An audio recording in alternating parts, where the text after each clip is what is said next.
tous, bonsoir, bonsoir. C'est le Code Brestia, Healing and Transformation Coach en mission pour accompagner mes mamans par excellence, processus de guérison, auteur, conférencier international. Mais voilà, fille de Dieu, le plus important. Je viens en fait comme ça dans un moment de live de la semaine, pas très long. Mais nous allons aller droit au but. J'espère que ça va. Ça fait un moment que je ne me suis pas connectée pour vraiment m'adresser à ma ligne team française. C'est-à-dire que les personnes qui parlent français sur cette page, si tu m'écoutes en ce moment en live ou en replay, n'hésite pas également de mettre hashtag live ou bien hashtag replay. Comment allez-vous? Nous allons parler en fait du prix à payer. Le prix à payer. Qu'est-ce que c'est le prix à payer? Le prix à payer, en fait, la définition du prix à payer, c'est-à-dire que c'est, comment dire, en anglais, on dira bad do you want it. Ce que tu es prêt à avoir, en fait, ce que tu es prêt à avoir, ce que tu es prêt à faire, ce que tu es prêt à sacrifier pour pouvoir obtenir, en fait, ce que tu veux avoir, pour pouvoir atteindre la vie que tu veux avoir, pour pouvoir résoudre le problème que tu veux avoir, pour pouvoir atteindre, en fait, tes objectifs. C'est ce qu'on appelle le prix à payer, en fait.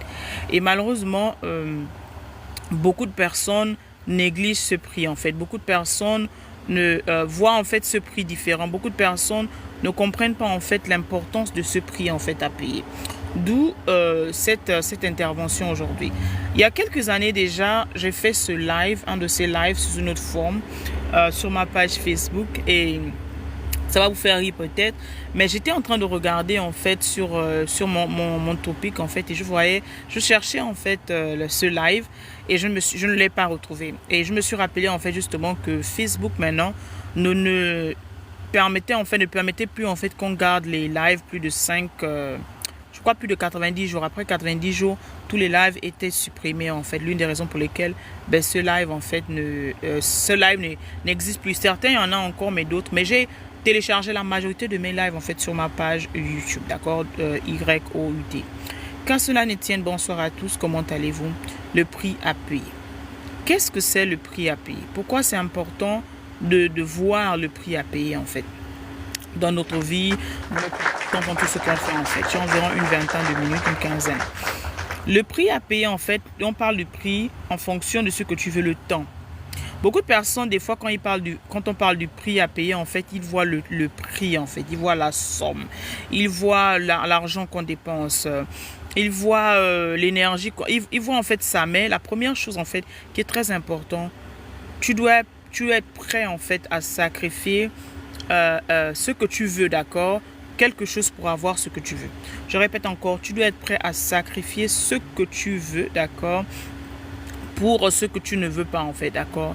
Tu dois être prêt en fait à payer le prix pour cela. Donc le temps est très important. Ton temps, c'est la chose la plus importante que tu n'auras plus jamais, d'accord? Ton temps, c'est la chose que tu n'auras plus jamais. Pourquoi? Parce que beaucoup de personnes pensent à l'argent. Oui, ça a été prouvé. L'argent, tu peux le réavoir. L'argent, tu peux le réinvestir. L'argent, tu peux, voilà quoi, tu peux perdre l'argent aujourd'hui et avoir l'argent demain. Je dirais pas du jour au lendemain. Tu peux réinvestir dans ton business. Tu peux rater un business et avoir un autre business demain, pas du jour au lendemain bien sûr. Tu peux recommencer beaucoup de choses en fait, mais le temps qui est qui est une chose très précieuse, tu ne peux pas l'avoir juste comme ça en fait, d'accord? Le temps, c'est quelque chose en fait justement de très très très précieux. Que si beaucoup de personnes comprenaient en fait l'importance de leur temps, ils n'allaient plus avoir en fait, négliger ce dont je suis en train de vous parler en fait. Donc la notion de temps est très importante. Le temps. Quel temps es-tu prêt à investir en fait dans ce que tu veux? Le temps, c'est quoi? On dit le temps c'est de l'argent, mais le temps est plus important que l'argent. D'accord? Le temps est plus important que l'argent. Le temps te permet en fait parce que nous n'avons que 24 heures. 24 heures. D'autres ont dit le second nom de Dieu, c'est le temps. 24 heures, ça te permet également d'avoir un programme, d'accord? Un programme en 24 heures, tu dois savoir ce que tu dois faire aujourd'hui, ce que tu dois faire dans une semaine, ce que tu dois faire dans quelques jours, ce que tu dois faire en fait dans quelques mois. C'est très important d'avoir un plan en fait pour sa vie. Le temps ne nous appartient pas, dit-on souvent. Le temps ne dépend pas de nous. Le temps en fait est quelque chose qui est très très très méticuleux en fait. Le temps comment dire, c'est une denrée qu'on nous a donnée, mais d'autres personnes parlent également du temps faisant partie des malédictions qu'on nous a données en fait. Parce que le temps, nous sommes limités dans le temps. Dieu n'est pas limité dans le temps. Nous, en tant qu'êtres humains, nous sommes limités dans le temps, mais Dieu n'est pas limité dans le temps en fait. Donc tu as 24 heures pour une journée, par journée. Tu n'as qu'une semaine. 7 jours, tout en fait, c'est vraiment chronométré différemment en fait. Parce que pour Dieu, le temps est très, très, très, très important. D'accord? Pour Dieu, le temps est très, très, très important. Alors, comment est-ce que tu devrais quantifier ton temps? Pourquoi tu devrais prioriser ton temps? Pourquoi tu devrais en fait réfléchir à comment tu passes ton temps, comment tu investis ton temps et pourquoi le temps est-il important en fait de nos jours? J'aimerais te dire ceci. La personne qui a compris le temps, l'importance du temps, le riche, d'accord, on parle du riche. Le riche a compris le temps en fait. La personne qui a compris le temps, l'importance du temps, le riche, d'accord, on parle du riche. Le riche a compris le temps en fait. Parlons de l'importance du temps en fait. Donc, je suis allée pour essayer de partager l'importance du temps. On dit le riche et le pauvre en fait ont le temps en fait, d'accord, c'est Dieu qui ont le même temps en fait, d'accord. Donc tu dois comprendre, tu dois le prix à payer dans le temps. Quel est le temps que tu es prêt à payer, le temps que tu es prêt à investir pour obtenir ce que tu veux. Quel est le temps en fait, combien de temps es-tu prêt à investir dans ce que tu fais. Tu as un projet, tu as une idée, tu as des plans en fait. Combien de temps es-tu prêt à investir pour avoir ce projet que tu as? Et ce projet que tu as, tu dois le limiter dans le temps en fait. C'est-à-dire que d'autres personnes appellent ça de deadline. C'est-à-dire que si tu dois avoir une date fixe en fait à laquelle ce projet est censé s'accomplir. D'accord? Bien sûr, il y a des événements qui sont indépendamment de notre volonté. Il y a des choses qui arrivent, life happen. Mais tu devrais avoir une date pour chaque événement. Par exemple, chaque objectif en fait. Ce mois d'août est en train de finir. Peut-être ce mois d'août ou bien le mois de septembre. Parlons du mois de septembre parce que août est fini. En août, en septembre, en fait, j'aimerais produire, je sais pas, 3 vidéos par semaine ou 4 vidéos par semaine ou 4 vidéos par mois, etc. Bonjour ma reine. Ou 5 vidéos, peu importe. Donc, c'est ton temps. Maintenant, sachant bien que nous n'avons que 24 heures chaque jour, comment est-ce que tu aimerais départir, en fait, ton temps, qui est la chose la plus importante que tu n'auras jamais, en fait. Ton temps, tu n'as que 24 heures. Et dans les 24 heures, il y a 12 heures de la nuit, 12 heures de la journée en fait. Donc déjà, dans les 12 heures même du matin, on se réveille généralement à 5 heures, 6 heures. Donc, on a déjà dépassé la première 5 heures de la journée en fait. Comment tu vas ma reine? Sont déjà partis parce que nous dormions en fait. Il y a personne, rares sont les personnes qui sont debout toute la nuit, etc. Sauf si tu travailles la nuit, n'est-ce pas? Donc tu te réveilles la moitié de la journée est là. Donc tu dois, par exemple en septembre, quand septembre arrive, tu dois avoir des objectifs. Comment tu vas ma reine? Tu dois avoir des objectifs fixes en fait pour septembre, octobre, novembre, décembre parce que c'est le fourth quarter, c'est-à-dire que le 4e quadrant en fait de l'année. C'est-à-dire que dans l'année en fait, tu dois pouvoir avoir des objectifs journaliers, des objectifs hebdomadaires et des objectifs mensuels et bien sûr des objectifs annuels. Et il a été prouvé en fait, d'accord, c'est pas moi qui l'ai dit, je dis encore parce que j'apprends, quand j'apprends, j'enseigne, que la personne qui arrive à maîtriser, à manager sa journée aura en fait la maîtrise de sa semaine. Une fois que tu as la maîtrise de ta semaine, tu auras la maîtrise de ton mois. Une fois que tu as la maîtrise de ton mois, tu auras la maîtrise en fait de ton année en fait. Beaucoup de personnes veulent avoir des résultats de l'année sans se focaliser d'abord sur la journée. Je répète encore, celui qui peut maîtriser, celui qui maîtrise sa journée de 24 heures pourra maîtriser sa semaine, pourra maîtriser son mois et ainsi maîtriser son année en fait. Mais on ne peut ni maîtriser la journée, ni maîtriser la semaine et le mois, etc. Ensuite l'année, si nous n'avons pas des objectifs fixes en fait. Donc il faut avoir des objectifs fixes. Et ces objectifs fixes dont on parle d'objectifs atteignables, des objectifs atteignables, des objectifs quantitatifs et des objectifs en fait qu'on peut marquer dans le temps. Donc nous parlons du temps en fait, l'élément important, primordial par rapport au prix à payer. Le temps, ma maman aimait bien dire ça. Au début, ça m'énervait, je vous assure. Ça m'énervait vraiment parce que je ne comprenais pas ce qu'elle disait. Et elle disait toujours que le temps qu'on perd est du bien qu'on se vole. D'accord? Le temps qu'on perd est du bien qu'on se vole. Et lorsque nous grandissions, c'était quelque chose comme ça en fait. Donc, elle nous a fait comprendre dès l'enfance l'importance du temps. Le temps que tu perds à passer la télé, qui me dit non coach, voilà cette année, j'aimerais bien lire tant de livres, mais je n'ai pas le temps de lire le livre. Oh, j'aimerais bien... je sais pas, faire les lives régulièrement, mais je dis encore, il y a des choses qui sont indépendamment de ta volonté. Quand tu es maman, tu es parent, tu sais de quoi je parle, ok? Mais je parle des réalités. Quelqu'un qui a 24 heures, qui n'a pas tant de préoccupations et qui n'arrive pas à atteindre ses objectifs, c'est juste une question d'organisation, en fait. Matter of fact, avant que je n'aille plus loin, le dernier cours qui vient de sortir, en fait, de Rennes Academy s'intitule du chaos, en fait, du stress au chaos, quelque chose comme ça. Je n'ai pas le titre exact dans ma tête, mais c'est un cours qui t'aide en fait à manager ta maison. C'est un cours qui t'aide à manager cette maison. C'est un cours qui t'aide à t'organiser, à mieux gérer. Et il y aura encore d'autres choses qui vont s'ajouter dans ce cours-là. Donc, c'est le meilleur moment de l'acheter. Et bien sûr, à chaque fois que tu achètes un cours, tu as également droit à 30 minutes, voire 45 minutes de coaching avec moi, en fait. D'accord? Et je dis toujours que ce cours ne s'applique pas seulement aux personnes qui sont à l'étranger. Que tu sois en Afrique, que tu sois en Europe, que tu sois en Asie, en tant que maman, en tant que parent, en tant que CEO, tu as besoin d'organisation. Donc, je vous partage mon système qui marche depuis des années. Je dis encore que ça s'applique en Afrique partout, en fait. Et c'est vraiment magnifique, en fait. Tu veux manager ton temps. Beaucoup de parents perdent le temps. Beaucoup de mamans sont tout le temps fatiguées. Beaucoup de mamans sont tout le temps stressées. Je vous partage les clés qui, depuis des années, m'aident, en fait, à avoir la balance, m'aident, en fait, à avoir l'équilibre, m'aident, en fait, à justement à pouvoir faire ce que je fais, en fait. D'accord? Sans me stresser. Donc, tu dois avoir le temps. Tu dois trouver le temps pour lire. Comment trouver le temps pour lire, par exemple? D'accord? Si tu me dis, quelles sont tes journées? Je te demande quelles sont tes journées. Qu'est-ce que tu fais pendant tes heures creuses, par exemple? Tu vas me dire, oh, quand je rentre du travail, si tu es 9 to 5, quand je rentre du travail, je m'assois devant la télévision. Tu t'assois devant la télévision à 17h ou à 18h. Tu manges, tu as ton dîner à 17h peut-être. Et ensuite, tu vas dormir à 21h. Mais avant d'aller dormir, tu as passé 4 heures, 5 heures de temps en train de regarder la télévision. Je vais te dire ceci, n'arrête pas ta télévision. Moi, je ne regarde pas la télévision régulièrement, d'accord? C'est une habitude, quelque chose que j'ai dû éliminer depuis longtemps. Donc, ce n'est pas dans mon programme. Donc, au lieu de t'asseoir pendant 3 heures de temps à regarder la télévision, tu enlèves 2 heures de temps, d'accord? Tu dis que tu regardes la télévision pendant 2 heures et 1 heure de temps, tu te focalises pour lire le livre ou les livres, d'accord? Dont tu as besoin en ce moment, en fait. Parce que les livres dépendent, en fait, justement de ce que tu veux apprendre en cette saison de ta vie. Je m'explique. Et je vais le découper encore en plus. Si tu me dis, 1 heure de temps, c'est trop court, je n'ai pas une heure de temps, il y a les enfants, les activités, je te dis, 20 minutes ou 30 minutes, même 20 minutes seulement, donne-moi juste 20 minutes chaque jour. Et la discipline, 20 minutes chaque jour, chaque soir. Si le matin, tu as la possibilité de le faire avant de partir au boulot ou après t'être occupé des enfants, 20 minutes chaque jour, lis ton livre. Lis un livre de développement personnel, lis un livre en fonction du sujet qui t'intéresse. Ça peut être les finances, ça peut être la santé, ça peut être la famille, ça peut être le bien-être, peu importe, mais tu devrais pouvoir avoir un livre. En fait, j'ai laissé mon livre dans la salle de conférence dans laquelle je suis en ce moment. Donc, c'est resté. Je suis en train de lire en fait un livre. C'est-à-dire que chaque mois, tu devrais au moins minimum lire un livre.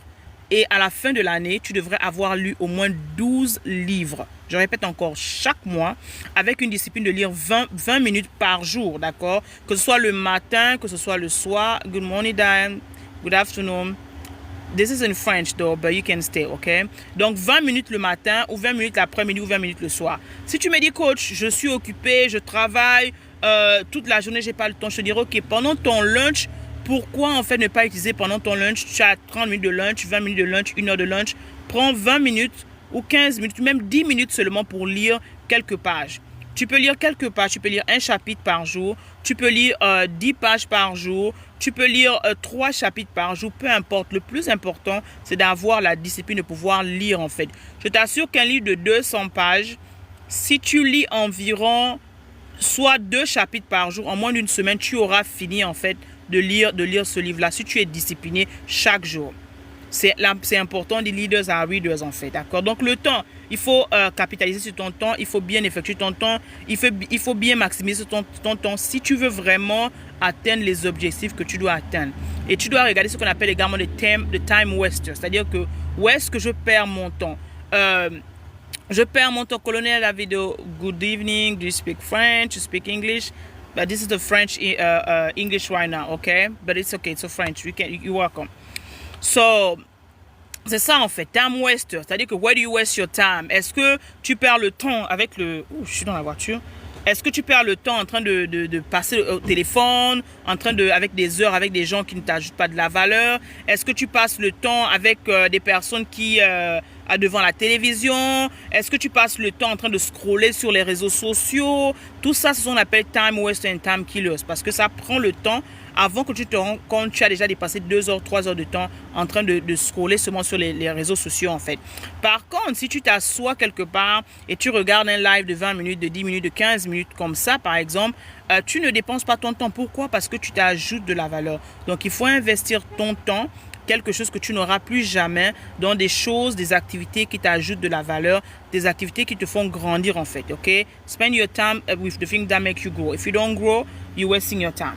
So, numéro 2, le prix à payer, l'énergie. L'énergie que tu dépenses, je dis toujours que tout est énergie. L'argent, énergie. Existe ton énergie. Tu as besoin d'énergie pour fonctionner. Tu as besoin d'énergie pour tenir ta maison. Tu as besoin d'énergie pour accomplir tes rêves. Tu as besoin d'énergie même pour parler, d'accord, pour m'asseoir comme ça. J'ai besoin d'énergie pour faire ce que j'ai à faire. Donc, il faut vraiment, d'accord, maximiser sur ton énergie. Comment avoir la bonne énergie? Je dis toujours ça tout le temps. Pour avoir la bonne énergie, d'accord, on se ajoute de l'énergie. On se donne de l'énergie. Les plantes génèrent de l'énergie, comme disait Brandon Bouchard, c'est pas moi qui l'ai dit. Mais nous devons, en fait, générer l'énergie en fait, produire l'énergie. Comment? En prenant soin de soi. Donc le matin quand tu te lèves, comment tu te lèves le matin? Tu te lèves le matin fatigué, surtout les mamans, d'accord, tu te lèves le matin fatigué, tu te lèves le matin en colère, tu te lèves le matin en train de te plaindre. Toutes ces différentes énergies, ça crée des énergies négatives en fait, des ondes négatives qui font en sorte que tu n'as plus la force en fait de pouvoir faire ce que tu as à faire. Si tu te lèves le matin, la première chose c'est se plaindre. Oh, je pense pas que ces enfants vont encore me déranger. Oh, je dois encore faire ceci. Oh, mon collègue au travail, etc. Tu entraînes en fait la négativité et guess what, tu auras l'énergie négative qui va venir. Et une fois que tu as l'énergie négative, ça draine ton énergie en fait. Donc tu seras tout le temps fatigué. Donc voici une routine simple que je te conseille le matin en fait. Si tu es quelqu'un qui est très fatigué, qui est tout le temps fatigué, d'abord c'est la veille. À quelle heure vas-tu dormir? Non seulement à quelle heure vas-tu dormir et comment vas-tu dormir? Il faut avoir en fait une routine et je vais en détail en fait dans le nouveau cours qui est sorti. Regarde-le, mais je t'explique simplement, brièvement comme ça. Et une routine du soir en fait. Le soir quand tu dors, essaie de ne pas dormir trop fatigué. Essaie de ne pas dormir trop fatigué, de telle sorte que lorsque tu vas dormir, tu t'es au moins reposé et que tu dormes bien. Parce qu'il y a une différence entre quelqu'un qui dort fatigué. Lorsque tu dors, tu dors mais tu ne te reposes pas. Ton corps dort mais tu ne te reposes pas en fait. Ton mind en fait est alerte, ton mind est fatigué en fait. Donc dors de manière reposée en fait. Et le soir, pour une manière d'avoir l'énergie également pour le matin, apprête les choses la veille. Lorsque tu apprêtes les choses la veille en fait, ça va te permettre de gagner le temps et l'énergie pour le matin en fait, d'accord? Donc le matin quand tu te lèves, lève-toi avec un plan de la journée. On a parlé du temps et un plan de la journée. Qu'est-ce que je vais accomplir aujourd'hui? Qu'est-ce que les enfants ont fait aujourd'hui? Ils ont la danse, ils ont le football, etc. En tant que maman, je parle toujours en tant que maman, je suis une maman, d'accord? So, it is what it is, d'accord? Est-ce que j'ai un meeting au boulot pour les femmes d'affaires? Est-ce que j'ai un meeting d'accord avec mes étudiants, etc. Je suis dehors, c'est un peu... à quelle heure j'ai le meeting? Donc, tu dois avoir le programme de la journée. You have to have your daily plan every single morning. J'ai un plan pour la journée. Qu'est-ce que je dois faire le matin? Qu'est-ce que je dois faire le soir? Qu'est-ce que je dois faire à midi? Par exemple, dans mon programme normal, quand tout va bien, d'accord, quand toutes les choses sont normales, tous les mercredis, je suis censé faire un live, en fait, d'accord? Je dis encore quand tout va bien, quand tout se porte bien, mais... life happen, ok? Donc on fait en fonction de ce que je fais. Mais je sais que dans mon programme, chaque jour je dois faire une vidéo. Chaque jour je dois poster quelque chose. Chaque jour je dois en fait nourrir mon audience, d'accord? Chaque jour je dois ajouter de la valeur. Donc je fais les reels, I do reels every single day. Je fais le reel, je fais une petite vidéo. Pourquoi? Parce que I have to feed my audience, ok? Donc c'est comme ça en fait. Tu dois avoir, tout cela, ça permet d'économiser l'énergie. Le matin au lever, qu'est-ce que je fais le matin dès que je me lève? Je prends un verre d'eau. I always have water. Drink water when you wake up in the morning, ok? Drink water. Donc je bois de l'eau le matin. ça me permet d'avoir, d'accord, de flush. Parce que la nuit, quand on a dormi, on a transpiré, on a dormi, on était un peu fatigué, etc., un peu stressé des fois. Et on est vraiment, en fait, on a soif, quoi. Donc, ça permet d'éteindre la soif. Lorsqu'on se lève le matin, on éteint la soif. Ça donne déjà un boost, en fait, du matin. Ça nous réveille, d'accord, le matin. Ça nous apporte différentes énergies, ça nous apporte la bonne humeur. Numéro 2, pour avoir la bonne énergie, d'accord, j'écoute quelque chose d'instructif. Ça peut être un podcast, d'accord. Ça peut être une musique. Généralement, j'aime beaucoup les worship. Donc, I listen to worship first thing in the morning. Donc, j'écoute le worship. Après avoir écouté le worship, d'accord, je peux aller 10, 15, 20 minutes, aller faire un stretching, je m'étire. Je marche beaucoup. Je cours pas, je saute pas, d'accord. Mais je marche beaucoup en fait. Ça me permet d'avoir de l'énergie. Ça me permet de générer de l'énergie. Ça me permet d'être en forme en fait pour la journée, faire une activité sportive chaque jour autant que possible. Parce que je dis, je ne peux pas mentir que je le fais religieusement chaque jour autant que possible. Parce qu'il y a des journées où tu es occupé. Par exemple, là, toute cette semaine, j'ai un séminaire, un training en fait qui est intense de 8h à 18h. Donc, je suis vraiment, mon schedule est un peu différent cette semaine, d'accord? Qu'à cela ne tienne, quand je rentre le soir, je marche, je fais ce que j'ai à faire. Pourquoi? Parce que j'ai besoin de l'énergie. Et tu vas voir qu'il y a une différence quand tu as l'énergie en fait la journée et lorsque tu fais une activité sportive, lorsque tu t'étires, lorsque tu marches, lorsque tu fais, pour ceux qui font le yoga, faites le yoga, pour ceux qui font de la boxe, faites de la boxe, mais you need to be moving every single day. C'est très bon pour ton mind, c'est très bon pour ton énergie en fait. Numéro 3, par rapport à l'énergie également, je fais en sorte de manger quelque chose qui est vivant. Qu'est-ce que ça veut dire? Eat real food, ok? Real food. Ça veut dire que je mange en fait des aliments qui vivent, des aliments qui sont en bonne santé, je ne suis pas forcément organique, ok, mais des aliments qui sont bons en fait. J'évite de manger des choses de sucre lent. Par exemple le donut, etc. Des choses qui vraiment, lorsque je vais manger, ça va me brûler en moi et ça va plutôt me fatiguer au lieu de me donner l'énergie en fait. Tu veux l'énergie, tu dois manger des aliments qui te donnent l'énergie. Ça peut être quoi? Un football, une salade de fruits le matin. Ça peut être quoi? Ça peut être un smoothie le matin, pas de sucre, seulement les fruits. Ça peut être quoi? Ça peut être une salade. Ça peut être quoi? Ça peut être une omelette avec de l'avocat. Tout ça, ça me génère de l'énergie en fait. C'est très bon pour ma santé. D'accord? Numéro 2, comment le prix à payer également pour obtenir ce que tu veux obtenir. Il faut avoir des priorités dans la vie. C'est très important d'avoir des priorités dans la vie. Si tu n'as pas de priorités dans la vie, ben, tu vas passer le temps en fait à courir à gauche et à droite sans rien faire. Donc, les priorités. Ça veut dire que parmi les priorités, il y a quoi? Il y a les négociables et les non négociables. C'est-à-dire que, et 3 priorités en fait. 3 priorités, ça veut dire que le matin, si j'ai un live à faire aujourd'hui par exemple, les enfants doivent aller à l'école ou je dois faire ceci, cela en fait. Donc, tu dois avoir 3 priorités, pas plus de 3 priorités. Don't have more than 3 priorities daily. Et par rapport à cela, je vais également m'arranger de telle sorte que les choses que je dois faire en fonction des priorités 1, 2, 3. La première chose, et Brian Tracy l'a dit, commencez toujours votre journée avec les choses qui est plus difficile à faire pour vous en fait. Avec la chose qui devrait te donner, qui te donne plus de travail en fait. Pourquoi? Ça te permet d'éliminer en fait, il appelle ça eat the frog, eat that frog. C'est-à-dire que mange la grenouille, mange la chose difficile en fait. Quand tu commences par l'activité qui est difficile le matin, ça te permet de te concentrer sur les autres activités en fait. On appelle ça prioritization, ok? You have to prioritize your most important task every single day. D'accord? Ensuite, on fait des sacrifices. C'est-à-dire que les sacrifices, c'est quoi les sacrifices? Tu dois pouvoir avoir des sacrifices. En fait, les sacrifices te permettent d'avoir, de comprendre en fait que il y a des choses que tu ne devrais plus faire en fait, parce que la journée pour accomplir le plan que tu veux, le prix à payer, va te demander sacrifice. Par exemple, personnellement, il y a des choses que j'ai arrêté de manger. Il y a des choses que j'ai arrêté de voir. Il y a des choses que j'ai arrêté en fait de faire ou des endroits où j'ai arrêté d'être pour pouvoir obtenir, réaliser en fait des projets que j'ai à réaliser dans les 24 heures, dans les 90 prochains jours en fait. C'est très important d'avoir des sacrifices en fait, de sacrifier son temps pour des choses importantes, de sacrifier en fait des choses que tu aimes bien pour avoir peut-être la meilleure santé, de sacrifier en fait justement le temps que tu dois utiliser pour lire le livre, pour écrire un livre, pour faire un live, que de s'asseoir et passer le temps en fait à faire du congosais, etc. Tout ça, ça fait partie en fait de là. Et je vais terminer en fait justement. Le dernier, c'est vraiment avoir un mentor. Tu le prix à payer, c'est le mentor. Et je ne parlerai jamais assez justement de mon mentor, le coach Yaouré, qui depuis 2017 m'accompagne en fait. Si je n'avais pas quelqu'un pour m'accompagner, si je n'avais pas quelqu'un pour me tenir la main, si je n'avais pas quelqu'un pour m'aider en fait à aller là où je devais aller, ou voir ce que je ne voyais pas en fait, pour pouvoir m'indiquer en fait la routine complète de la route de la vie. Ben j'aurais déjà abandonné beaucoup de choses en fait. Le mentorat est très important, l'importance d'un mentor. Les personnes qui sont des grands coachs athlétiques, des grands athlètes ont des coachs, les présidents ont des coachs, toutes les personnes importantes ont des personnes, des conseillers en fait qui les aident. La Bible dit en fait les projets réussis avec beaucoup de conseillers, ils échouent par manque de conseillers en fait.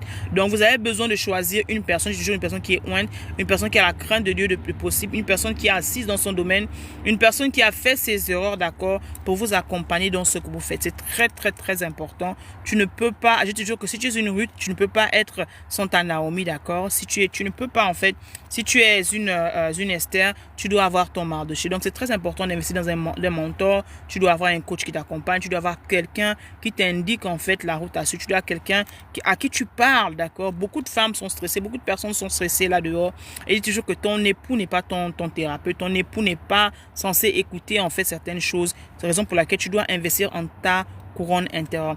Voilà, comme ça succinctement, je voulais vraiment m'entretenir avec vous, partager cela, d'accord. Ça fait un moment que je suis venu, j'ai fait le live en français, je viendrai de plus en plus régulière par la grâce de Dieu. Donc rappelez-vous que vous êtes né pour une mission, alors ne comparez jamais votre vie, je suis dehors, avec celle d'une autre personne. J'aimerais que vous embrassiez votre unicité, que vous dites avec moi je suis unique, que ma vie est unique, d'accord, que le monde a besoin de cette femme guérie. Alors femme guérie. Alors je vous embrasse très fort, bye. Merci à tous.